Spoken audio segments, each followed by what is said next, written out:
ரொம்ப ரொம்ப ஹாப்பியா இருக்குங்க. எங்க ஊர்ல நடக்குது மதுரையில. மதுரை வந்து மிக சிறப்புமிக்க ஒரு மாநகரம். அரசியல், சினிமா, கலை, இலக்கியம், தமிழுக்கு சங்கம் அமைத்து வளர்த்த ஊர் இந்த ஊரு. முதல் மாநில மாநாடு இங்க நடந்திருக்கணும். பரவாயில்ல, 2வது மாநில மாநாடு. இந்த மாநாடோட வெற்றி தளபதி கோட்டைக்கு போறதுக்கான ஒரு முதல் அடி ஆதாரம். கடந்த மாநாடுல வந்து எங்களுக்கு ஒண்ணுமே தெரியாம ஒரு மிகப்பெரிய சக்சஸ் உருவாக்கணும். இப்போ நாங்க எல்லாமே ஒரு இன்ஃப்ராஸ்ட்ரக்சரோட அழகா கட்டமைச்சு வரக்கூடியவங்களுக்கு எந்த ஒரு கஷ்டம் இல்லாம சூப்பரா செஞ்சிருக்கோம். அண்ட் மக்களும் வந்து திருவிழா மாதிரி, அதாவது மதுரை சித்திர திருவிழா, அழகர் கோயில் திருவிழா மாதிரி முன்னாடி 3 நாளுக்கு முன்னாடியே வந்து இங்க வந்து கொண்டாடிட்டு இருக்காங்க. பல்வேறு அரசியல் கட்சிகள் விமர்சனம் பண்ணிட்டு இருக்காங்க. சீமான் உட்பட வந்து விமர்சனங்களுக்கு வந்து தாவேகா மாநாடு வந்து ஆளாயிட்டு இருக்குது. ஒரு நிர்வாகியா, ஒரு தொண்டரா நீங்க எப்படி பாக்குறீங்க? விமர்சனங்களை தாண்டி வரலன்னா வெற்றியை தொடவே முடியாது. அது அரசியலா இருக்கட்டும், சினிமாவா இருக்கட்டும், அந்த விமர்சனத்துல உண்மை இருக்கணும்.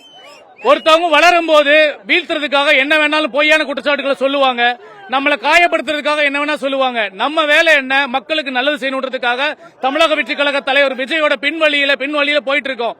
கண்டிப்பா வந்து விமர்சனங்களுக்கு நம்ம வந்து செவிசாய்க்க தேவையில்லைன்னு சொல்லி எங்க தலைவர் விஜய் என்ன சொல்லியிருக்காரு. கண்டிப்பாக நான் தான் சொல்றேன், இன்றைய இந்த மாநாடோட வெற்றி, மதுரை மாநாடோட வெற்றி, 2026 சட்டமன்ற தேர்தல் வெற்றி, எங்க தமிழக வெற்றி கழக தலைவர் விஜய் முதலமைச்சருக்கான முதல் படி. நன்றி நன்றி. 8 லட்சம் வாட்டர் பாட்டில் ஆல்ரெடி ரெடியா இருக்கு. 8000 குழாய்கள் வந்து தண்ணி நிரப்பப்பட்டிருக்கு. கண்டிப்பா எந்த பிரச்சனையும் இல்ல. எங்க எல்லா மாநில நிர்வாகிகள், மாவட்ட நிர்வாகிகள், பகுதி நிர்வாகிகள் எல்லாருமே அங்க வர வழியில நீங்க பாத்துருப்பீங்க, நிறைய தண்ணி கேன்கள் வச்சிருக்காங்க, சாப்பாடு வச்சிருக்காங்க. அதனால எந்த குறையும் இருக்காது. எங்கேயாவது ஒரு சில குறைகள் இருந்தா வேணும்னு எதிர்கட்சிகள் செய்யற வேலையா இருக்கும். இப்பயே நான் வரும்போது கிட்டத்தட்ட 4 டேக் டைவர்ஷன். நான் வந்து என் ஹோட்டல் இருந்து வர்றதுக்கு 13 கிலோமீட்டர், நான் சுத்தி வந்து 43 கிலோமீட்டர். அப்ப பாத்துக்கோங்க, அந்த மாதிரி என்ன வேணா சொல்லுவாங்க. ஆனா எங்க தமிழக வெற்றி கழக தலைவர் விஜயை நம்பி இந்த தமிழ்நாடு முழுசா இருக்கு. ஒரு மாற்றத்தை எதிர்நோக்கி இந்த தமிழ்நாடு மக்கள் எங்கள் அண்ணன் தளபதியை வந்து முடிவு பண்ணிட்டாங்க. 2026 நீங்க பார்க்க போறீங்க. இருக்கட்டுங்க, நிறைய நெருக்கடி. பேனரை கிளிக்கிறாங்க, வழியை மறைக்கிறாங்க, எல்லா நெருக்கடியும் பண்றாங்க. அவங்களால முடிஞ்ச அளவுக்கு செய்யறாங்க. செய்யட்டு எல்லாமே எங்களுக்கு சாதகமாக தான் அமையும்.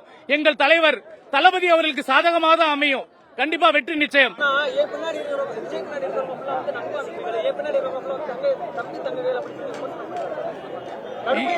அதுல என்ன பிரச்சனை? தம்பி தங்கையா இருந்தாலும் நண்பன் நம்பியா இருந்தாலும் எல்லாம் கூட பிறந்தவங்க தான்.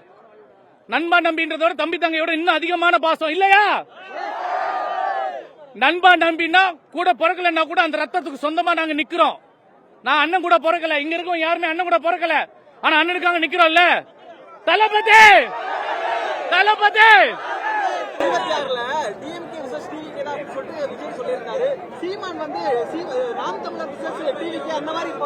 ஐயா தலைவரே, அவர் என்ன வேணா சொல்லட்டும் தலைவரே. நாங்க எங்க வேலையை நோக்கி செஞ்சுட்டு இருக்கோம். எங்க தலைவர் எங்களுக்கு நிறைய வேலைகள் கொடுத்திருக்காரு, மக்களுக்கு நல்ல செய்ய சொல்லியிருக்காரு. அந்த வேலையை நாங்க பார்த்து போயிட்டு இருக்கோம். நீங்களுமே பாதுகாப்பா இருங்க, பிரஸ் ரிப்போர்ட்டர் எல்லாமே பாதுகாப்பா இருங்க. அது தலைவர் தளபதி கிட்ட தான் இருக்கு. நாங்க எதிர்பார்த்துட்டு இருக்கோம் உங்களை மாதிரி. வெற்றி 2026 சட்டமன்ற தேர்தல் வெற்றி.